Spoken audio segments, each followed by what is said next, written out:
जर तुम्ही सुद्धा मांजर पाळत असाल तर सावधान. एका मांजरामुळे संपूर्ण कुटुंबाचे आयुष्य उद्ध्वस्त झाले. एका मांजरीने संपवले संपूर्ण कुटुंब. ही धक्कादायक सत्य घटना घडली आहे नाशिक जिल्ह्यातील देवळी या गावामध्ये. ही घटना ऐकून तुम्ही सुद्धा हादरून जाल, त्यामुळे घटना शेवटपर्यंत नक्की पहा. नाशिक जिल्ह्यामध्ये एक छोटेसे गाव देवळी होते. त्या गावातील बहुतेक लोक शेतकरी आणि मजूर होते. त्यामुळे गावामध्ये शेती आणि विहिरी होत्या.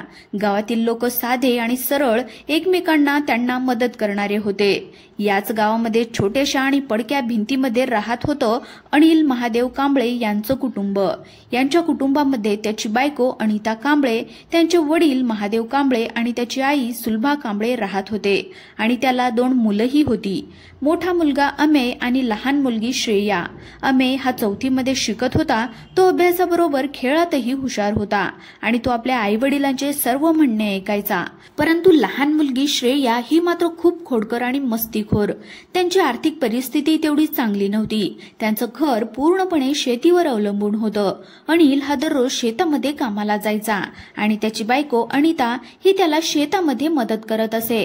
वडिलांचे वय झाल्यामुळे ते घरीच राहायचे आणि अनिलची आई ही सुद्धा अंथरुणात पडली होती.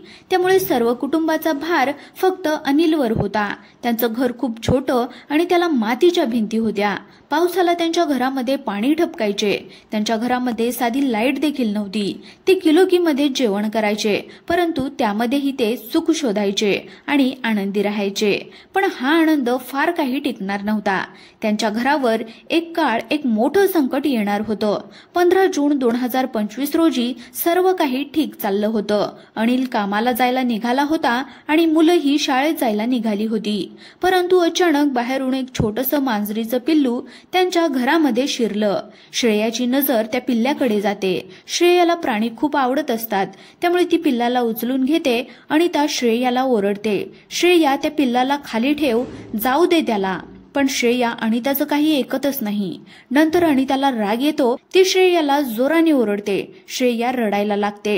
श्रेयाच्या रडण्यामुळे अनिल तिला समजावतो, पिल्लूच तर आहे छोटंसं. हे ऐकता श्रेया खुश होते.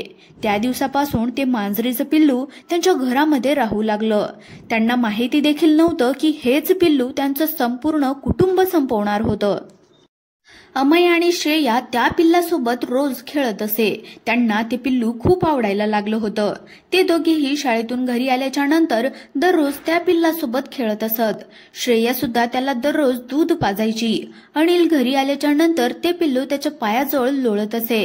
अनितालाही ते पिल्लू फार आवडायला लागलं होतं. ते पिल्लू त्या घराचा एक भाग बनलं होतं. श्रेया त्या पिल्लाला दररोज रात्री स्वतःजवळ झोपत असे. पण 20 जून हा दिवस त्यांच्यासाठी भयानक ठरणार होता. रात्रीची वेळ होती. पाऊस खूप जास्त पडत होता. छतातून पाणी सारखं गळत होतं. घरामध्ये लाईटही नव्हती. श्रेया रोज सारखं त्या पिल्लासोबत झोपली होती.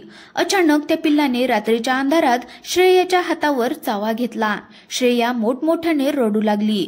घरातील सर्वजण उठले आणि त्याने श्रेयाला जवळ घेतलं आणि तिला शांत केलं. रात्रीच्या अंधारामुळे अनितालाही दिसलं नाही की त्या पिल्लाने श्रेयाला चावा घेतलाय आणि श्रेयाच्या हातावर त्या मांजराचे दात लागले होते. सकाळ झाली, कोणीच तिच्याकडे लक्ष दिलं नाही. ही चूक त्यांचं आयुष्य संपवणार होती. खरं सांगायचं तर त्या मांजरीला रेबीज झाला होता. होय, रेबीज तुम्हाला माहिती नसेल, पण कुत्र्याबरोबरच मांजरालाही रेबीज होतो. हा रोग खूप भयानक आहे. त्या मांजरीने श्रेयाला चावलं होतं. त्यामुळे श्रेयाच्या शरीरामध्येही तो विषाणू वाढत होता. यापेक्षा भयानक म्हणजे त्या मांजरीचे केस कधी कधी नकळत त्यांच्या जेवणातही जात होते. त्यामुळे हा रोग पूर्ण घरभर पसरला होता. तो संसर्ग सारखा वाढत चालला होता. काही दिवसांनी अनितालाही त्याचे परिणाम जाणवू लागले. तिला खूप ताप व अंग दुखत होते आणि रक्ताच्या उलट्या सुद्धा होत होत्या. परंतु तिने घरी सांगितलं नाही, कारण घरची परिस्थिती चांगली नव्हती. तिने त्याकडे दुर्लक्ष केले. पण काही दिवसांनी त्यांच्या दोन्ही मुलांना म्हणजे श्रेया आणि अमयला सुद्धा भयंकर ताप येऊ लागला आणि त्यांना सुद्धा रक्ताच्या उलट्या होऊ लागल्या. घरातील सर्वजण घाबरले. त्यांनी त्या दोघांना छोट्या डॉक्टरकडे नेले. डॉक्टरांनी त्यांना तापाच्या गोळ्या दिल्या आणि त्यांना सांगितलं की 1 दिवस आराम जर केला तर बरे होऊन जातील. त्यानंतर घरच्याच्या जीवामध्ये जीव आला, पण त्यांना हे माहिती नव्हतं की त्यांना ताप नाही तर त्यांना रेबीज झालाय. अनिल आणि अनितालाही वाटलं की ते 2 दिवसांनी बरे होतील, पण काही दिवसांनी परिस्थिती अचानक जास्त खराब झाली. रोग संसर्गासारखा पसरत होता आणि दिवसेंदिवस वाढत होता आणि काही रक्तांच्या उलट्या सुद्धा होत होत्या, पण त्याने त्याकडे दुर्लक्ष केलं होतं. घरातल्यांना पोटदुखी, उलट्या, जुलाब, ताप हे वाढू लागले. काही दिवसांनी मुलांसोबत घरच्याच्या अंगावर गोल वर्तुळासारख्या फोड्या आणि त्यांची त्वचा लाल पडत चालली होती. गावातल्या लोकांनी हे सगळं बघितलं आणि ते घाबरले. त्यांना वाटलं या घरावर काहीतरी शाप आहे आणि काहीतरी त्यांना रोग झालाय, म्हणून त्यांचा चेहरा लाल पडत चाललाय.